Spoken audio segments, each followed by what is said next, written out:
ध्यान कितना प्रचलित हो गया कि वहां अगर आज भी आप जाएं तो जो एयरपोर्ट पर कस्टम ड्यूटी वाले ऑफिसर भी खड़े हैं, वो भी अगर बीच में थक जाते हैं तो अपनी कुलीग को बोलते हैं कि थोड़ा रुको, मैं 10 मिनट में आता हूं, और फिर जाके टीवी देखने नहीं बैठते।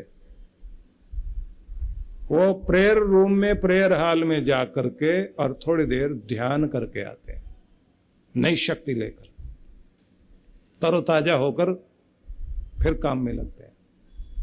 तो पूरे ब्रह्मांड में फैली हुई विश्व शक्ति ध्यान में आपको ज्यादा प्राप्त होती है, याद रखना। नींद में भी मिलती है, क्योंकि नींद भी एक ध्यान है। नींद में जब आपको यह शक्ति मिलती है तो आपके न्यूरॉन्स का, आपके समस्त बॉडी सेल्स का उस समय रिपेयरिंग होने से लेकर के और इनके अंदर नई ऊर्जा दी जा रही होती है। और जिन लोगों को नींद नहीं आती उन लोगों के शरीर में ये ब्रह्मांडीय ऊर्जा, कॉस्मिक एनर्जी कम प्राप्त होती है। तो इसलिए उन लोगों के अंदर वो ताजगी नहीं रहती, उनके डिसीजन लेने में भी गलतियां होने लगती है। नींद जिस तरह गहरी होती जाती है तो 10% ब्रह्मांड की ऊर्जा, विश्व शक्ति आपको मस्तिष्क में आती है। यह ध्यान रख लेना कि भोजन आपको शक्ति देता है, कसरत शक्ति देगी, पर उससे ज्यादा नींद आपको शक्ति देती है। आप पूरे थके हुए होते हो, पूरे दिन के थके हुए जब आप नींद में जाते हैं तो अगले दिन आपको ताजा बनाकर नई शक्ति दे करके जगाया जाता है। फिर आप इतनी शक्ति से भर जाते हैं, आप कहते हैं अब तो सारा दिन काम कर सकता हूं मैं। नींद आपको इतना कुछ ऊर्जा देती है। और जब आप ध्यान में बैठते हैं तो आपको 60% विश्व शक्ति प्राप्त होती है, समाधि में 60% मिलती है। इसलिए ध्यान की तरफ जाना चाहिए। दुनिया का बेहतरीन लोग ध्यान को अपने जीवन में आगे बढ़ने के लिए प्रयोग करते हैं, और इसके लिए आपको कोई ज्यादा कुछ करने की जरूरत नहीं है। जैसे आपको सिखाया था कि आप शांत शांत कहते कहते अपने आप को शांति की लोरी गाते जाइए और अपने मन को शांत करते जाइए, उसे खो देने दें, खो जाए मन, विचार खो जाए, सहज और शांत हो जाए, स्थिर हो जाए। जब आप एक जगह अपने मन को केंद्रित कर लेते हैं, मन खो जाएगा, आपको अपनी होश नहीं है। आप जहाँ बैठे बैठे हैं वहीं बैठे बैठे अपने आप को भुला दीजिए, स्वयं को भूल जाएं। जैसे जैसे आप शांत होते जाएंगे आपके अंदर शांति उतरती जाएगी, आपके अंदर आनंद आने लग जाएगा। उसी स्थिति में खो जाइए, खुद का कोई होश नहीं, जहाँ बैठे हैं बैठे रहें, बस उसी समय आपके अंदर ध्यान खिलता है और फिर वो तरंगे आने लग जाती हैं जो पूरे ब्रह्मांड में फैली हुई है, और फिर नई ऊर्जा से आपको भरा जा रहा होता है। आपकी बुद्धि शक्ति से युक्त होती जाती, आपका मन और सशक्त बन गया, आपकी आत्मा को भोजन मिल रहा है। भूखी आत्मा थी, तृप्ति अनुभव कर रही है। आपका हृदय और भावनाओं से, प्रेम से भरपूर किया जा रहा है, आपके शरीर में नई शक्ति आ रही। इसलिए थोड़ी देर भजन भी अगर सुन रहे हो तो थोड़ी देर ऐसे खो जाइए कि आपको अपना ध्यान ही ना रहे, बुला दें अपने आप को। कीर्तन करते हुए, भजन करते हुए, जाप करते हुए इतना अपने आप को बुला दीजिए कि आप जहां बैठे हैं बस बैठे रहें, गुमसुम हो जाएं। और मजा तो तब है जब जाप करते करते ध्यान लग जाए, और जैसे ध्यान हटे फिर जाप शुरू हो जाए, और फिर जैसे ध्यान लग जाए जाप बंद हो जाए, और फिर जैसे ध्यान हटे फिर जाप शुरू। जाप से ध्यान में, ध्यान से जाप में, प्राणायाम से ध्यान में, ध्यान से फिर प्राणायाम में, और भजन से ध्यान में, ध्यान से फिर भजन में। इसलिए सारी प्रक्रिया आपको ध्यान की तरफ ले जाने की है कि आप वहां तक पहुंच जाएं जहां से आपका संबंध दुनिया से कट जाता है और दुनिया के मालिक से जुड़ जाता है। बस ऐसी प्रक्रिया अपनानी है। तो भगवान ये कह रहे हैं कि पहले तो मैं तुम्हें वो बताता हूं कि जब कोई ध्यान में, भक्ति में चरम की ओर जाता है, प्रजहाति यदा कामान, कामनाओं को त्याग देता है, इच्छाएं, विचार, अंदर चल रही हुई तरंगे सब रुक जाएं। एक मजे की बात और, विचार शून्य हो जाए आपके, एकदम शांत हो जाएं आप, उस जगह अगर आपके अंदर कोई एक सपना, कोई संकल्प जागता है और आप उसका चित्र देखने लग जाएं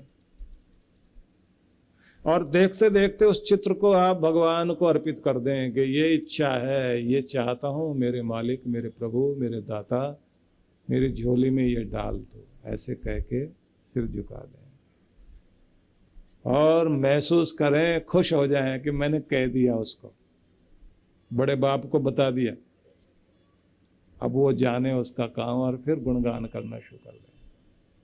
बीच बीच में फिर ध्यान आ जाए तो फिर उसे याद कर लें कि वो चीज़ मिले तो कितना खुश हो जाऊंगा, कितना आनंदित होऊंगा, और फिर विश्वास करें कि अब तो वो चीज़ मेरी हो ही गई है, क्योंकि मैंने तो उसको कह दिया, अब उसका काम है उसे देना, मेरा काम है कर्म करना। और ऐसे ही आप रोज अपनी भक्ति में बैठे, एक दिन आप हैरान होंगे कि ऐसे संयोग बनेंगे, वो चीज़ आपके सामने आ जाएगी। और मजा तो ये है कि अपने ध्यान में, भक्ति में बैठने के बाद जब आप उठोगे तो किसी को याद करो, याद करते करते आप जाके अपनी कुर्सी पे बैठ गए, सोफे पे बैठ गए, थोड़ी देर में उसका फोन आ जाएगा आपको। आपकी जो अंदर की एनर्जी है वो जिस फ्रीक्वेंसी पर काम कर रही होती है, उसी फ्रीक्वेंसी में अगर दूसरा आदमी भी है तो आपकी तरंगे वहीं पहुंच जाएंगे। और आप कहोगे मैं तो अभी याद ही कर रहा था, तुमने फोन कर लिया। बोले अभी 3 मिनट से मुझे लग रहा था मैं फोन करूं, तो इसलिए मैंने फोन कर लिया। और कमाल की बात है कि जिसे याद कर रहे हो कि उससे मिलना है, मैंने ध्यान से उठ के, पूजा से उठ के गए और मन मन में याद कर रहे हैं, आंखें बंद किए हुए, आज इससे भी मिलना है और ये काम हो जाए तो अच्छा, और बोल के आप तो भूल गए। रास्ते में चले जा रहे हैं आप और अचानक वो आदमी टकराएगा आपको और आप उसे कहेंगे अरे मैं तो आपसे मिलना ही चाह रहा था भाई। वो भी कहेगा कि आज सुबह से मुझे भी याद आ रही थी आप। ये बिना तार का तार जुड़ेगा, ये टेलीफोन अंदर से काम करेगा। किस तरह तरंगे काम करती हैं, इसको टेलीपैथी कहते हैं। आपकी तरंगे वहां तक जाएंगी। तो ये जब किसी से फोन करा सकते हैं, किसी को आप ये चीजें मिला सकती हैं, तो ये फिर भगवान को भी मिलाएगी और मनचाही चीज को भी मिलाएगी। इसलिए हम लोग एक चीज सिखाया करते हैं, एक प्रार्थना योग कराते हैं हम लोग ध्यान में। तो जापान की बात आपको सुना रहा था, वहां ध्यान गया तो ध्यान जब वहां सब लोगों के अंदर प्रचलित हो गया तो बड़े बड़े ज्ञानी लोग भी गुरुजनों के पास जाने लगे। तो एक प्रोफेसर गया, उसने जाके कहा कि मुझे ध्यान सीखना है, और कहा कि मेरे लिए थोड़ा आसान इसलिए रहेगा क्योंकि मैंने पढ़ा बहुत है, बहुत किताबें पढ़ी। अब मैं चाहता हूं ध्यान में जाकर उस आनंद को पाऊं जो इस पूरे ब्रह्मांड में फैला हुआ है।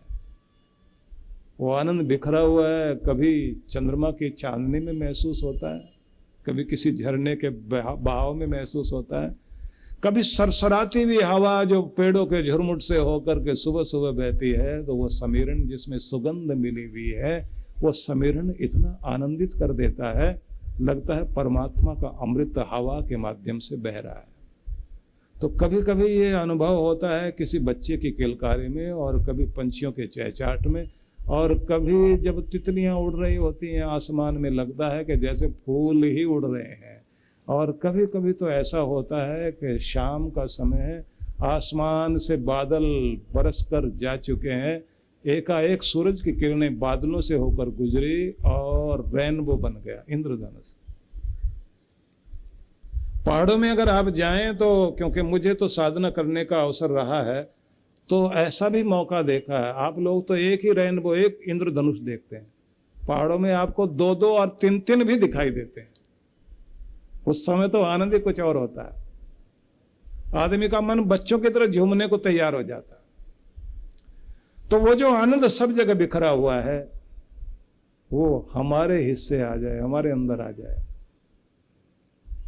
तो ऐसा भाव लेकर उसने कहा कि मैंने पढ़ाई लिखाई तो बहुत की है, बहुत किताबें पढ़ी है, अब महान पुरुष से कहा कि आप मुझे सिखाओ। मैं उस आनंद को अपना बना लेना चाहता हूँ और हर समय उस मस्ती में जीना चाहता हूँ। क्योंकि ये ध्यान की मस्ती क्या है, भगवान श्री कृष्ण ने जो 12वें अध्याय में कहा ना, वहां संतुष्टि और तृप्ति की बात कही है। संतुष्ट सततम योगी यत्तात्मा दृढ़ निश्चय मयि अर्पित मनोबुद्धि यो मद भक्त स मे प्रिय। जब अपने से संतुष्ट हो जाए आदमी, अपने भगवान के ध्यान से उठने के बाद अंदर नशा चल रहा है प्रेम का, शांति का, आनंद का, वो खुमारी है। अब गाड़ी भी जाकर अगर वो उठकर उसका दरवाजा भी खोलता है, गाड़ी में चाबी लगाई और दिनों से अलग है, बहुत प्यार से चाबी लगाकर द्वार खोला, प्यार से जाके बैठा, कोई अड़बड़ाहट नहीं है, सारी बेचैनी चली गई है, व्याकुलता गई, चाबी लगाई, जैसे बहुत फुर्सत में है, बहुत शांति में है, और गाड़ी स्टार्ट की। अब गाड़ी को लेकर जा रहा है, ध्यान इधर उधर भी जाता है, लेकिन इतना आनंद से खिला हुआ है, ये महसूस कर रहा है ऐसी प्यारी सुबह हर रोज आए। ऐसा आनंद जो आज बिखरा है, सुनहरी धूप और ऐसी जिसमें थोड़ी ठंडक भी घुली हुई है। बैठे गाड़ी को चलाते हुए जा रहे हैं, अचानक कोई सामने से जिग जैग करता हुआ गाड़ी चलाता हुआ आ रहा है और आपके पास से जैसे टकराने को है, आप एक साइड में गाड़ी कर लेते हैं और मुस्कुराकर उसकी तरफ देखते हैं, देखो बेचारा कैसे जा रहा है, अंदर से बहुत व्याकुल है, परेशान है कोई बेचारा, भगवान भला करे ठीक ठाक पहुंच जाए, आप उसके लिए प्रार्थना करते हैं। और जब आप बेचैन होते हैं तो 4 गाली सुनाते हैं उसको, मरने को जगह ढूंढ रहा है, हम ही मिले थे क्या। सोचिए, आप उसके लिए मंगल प्रार्थना करते हैं, भगवान करे ये ठीक ठाक पहुंच जाए, बेचारा परेशान लगता है। फिर आप जा रहे हैं गाड़ी को लेकर, अब आप पहुंचे अपने घर में, गाड़ी पार्क की पार्किंग में, और जैसे सीढ़ियां चढ़ के अपने घर में पहुंचे, अब आप डोरबेल बजाते हैं, बजाने का ढंग ही बदल गया आपका, बटन दबाया, मुस्कुराते अपने प्रेम मंदिर को देख रहे हैं, अपने प्यार वाले घर को, और इंतजार कर रहे हैं कि घंटी तो सुनाई देगी, आ जाएंगे। उससे पहले क्या करते थे आप, 3 बार डोरबेल बजाई, फिर दरवाजा भी पीट दिया, और अंदर से आवाज आती है चल के ही आएंगे, उड़ के नहीं आएंगे, हवाई जहाज नहीं है अंदर, थोड़ा वेट करो, सब्र करो, क्योंकि वो भी आप जैसे ही यार, ऐसे ही आप। लेकिन जब आप शांति और प्रेम से भरे हुए हैं, आपने एक बार बेल बजाई और आप खड़े हुए हैं, द्वार खोला और आप मुस्कुरा के देखते हैं, पत्नी को भी आश्चर्य होता, आज इनको क्या हो गया, पहले वाले नहीं दिखाई दे रहे। अंदर गए, घर में सोफे पे जाके बैठे, मुस्कुराते, बच्चों की तरफ भी देखते हैं। पत्नी बच्चों को बुला के कहती है, आज तुम्हारे पापा को कुछ हो गया, कुछ ठीक ठीक से लग रहे हैं, आज कुछ और बात है। पानी पिया, प्रेम से गिलास रखा, संतुष्टि से घर को देख रहे हैं, तो पत्नी पूछती, आज छुट्टी है क्या, अब तो बिल्कुल ऐसे आराम से बैठे हैं। नहीं, जाएंगे, अभी जाएंगे थोड़ी देर में। नहीं, पर आज बहुत खुश दिखाई दे रहे हैं, कोई आपका काम वाम बनाए लगता है। अब ये क्या कहे, कहता है उससे काम बना है जो सबके काम बनाता है, जो उससे जुड़ के आए। तो कितनी तरह की स्थिति बदल जाती है आपकी। इसलिए साधारण चीज नहीं है, सीखिए आप बैठ के, क्योंकि आप अपने जीवन को आनंद से भरने के लिए आए हैं। इस दुनिया में रोने पछताने के लिए नहीं आए हैं। यहां रोने पछताने के लिए दुनिया में नहीं है आप। इस जिंदगी में बहुत आनंद, बहुत प्रसन्नता चाहिए, और वो बाहर से नहीं मिलेगी, वो आपको अपने अंदर से मिलेगी। इसलिए अपने अंदर उस बगीचे को खिलने दीजिए जो परमात्मा की कृपा से और उसकी भक्ति से खिला करता है। उससे अपने को जोड़िए। तो इस प्रोफेसर ने कहा कि मैं उस आनंद को चाहता हूं। पढ़ाई लिखाई बहुत की है मैंने, पढ़ाता भी हूं बच्चों को। वो महात्मा मुस्कुराए और बोले, भैया एक काम करो, मेरे इस कॉफी वाले मग में थोड़ी कॉफी डाल दो। वो मग पूरा भरा हुआ था, तो इन्होंने डाला थोड़ा सा। तो वो मान पुरुष संत कहते हैं, और डालो और डालो और डालो। वो जितना डाले वो सारा बाहर गिरने लग गया। तो पूछा, महाराज और डालूं क्या? बोले और डालो। कि जितना डालता जाऊंगा वो सब बाहर ही तो निकल जाएगा। तो उस महान पुरुष ने कहा, तो फिर रुको, तुम भी पहले बहुत अपने मग को, दिमाग को भर के आए हो। इसमें ज्ञान का अहंकार है, और ज्ञान सच्चा नहीं, इंफॉर्मेशन है आपके पास, सूचनाएं इकट्ठी कर रखी दुनिया भर की। उसे पहले बाहर निकालो। और कहा, मग, प्याला, प्याला खाली कर लो। प्याला खाली हो जाएगा तो फिर उसमें भरने के लिए आसानी हो जाएगी। प्याला है दिमाग, इसे खाली करो। परमात्मा अमृत भरने के लिए तैयार बैठा हुआ है। बस इतनी बात। ये खाली करना आ जाए आपको तो परमात्मा आपके अंदर उतर आएगा। इसलिए कृष्ण ये कह रहे हैं, प्रजहाति यदा कामान। तुम कामनाओं का परित्याग, विचारों का परित्याग करके, और कहते हैं सर्वान पार्थ मनोगतान, जब मन से अपने आप अंदर से उठती रहती हैं वो लहरें, उनको मन के अंदर ही शांत कर दो। और फिर इतना ही नहीं, अपने आप में संतुष्ट हो जाओ, आनंदित हो जाओ, भर जाओ आनंद से, और फिर मेरी ओर चलो, मैं मिलूंगा जरूर। क्योंकि ये स्थित प्रज्ञ लोग जो है वो परमात्मा के आनंद में ही जिया करते हैं। ये अद्भुत संदेश है कृष्ण का। तो ये हुआ, 2 श्लोक सुनाए मैंने आपको, और हैं 18। 18 में सुन लें पूरा तो गीता कहते हैं पूरी हो जाती है इसमें, क्योंकि 18 अध्यायों को कृष्ण भगवान ने ये 18 श्लोक में बहुत अद्भुत ढंग से भर दिया। बस यही कहूंगा, जितना मिल गया संभालना सीख जाइए, आपकी जिंदगी इतने से ही धन्य हो जाएगी। तो जाग जाएं और अपने वक्त की कद्र करें। तो आपसे कहा कि मनुष्य स्वयं से संतुष्ट हो, तृप्त हो, स्वयं में संतोष पा लेगा तो प्रज्ञा स्थिर होएगी।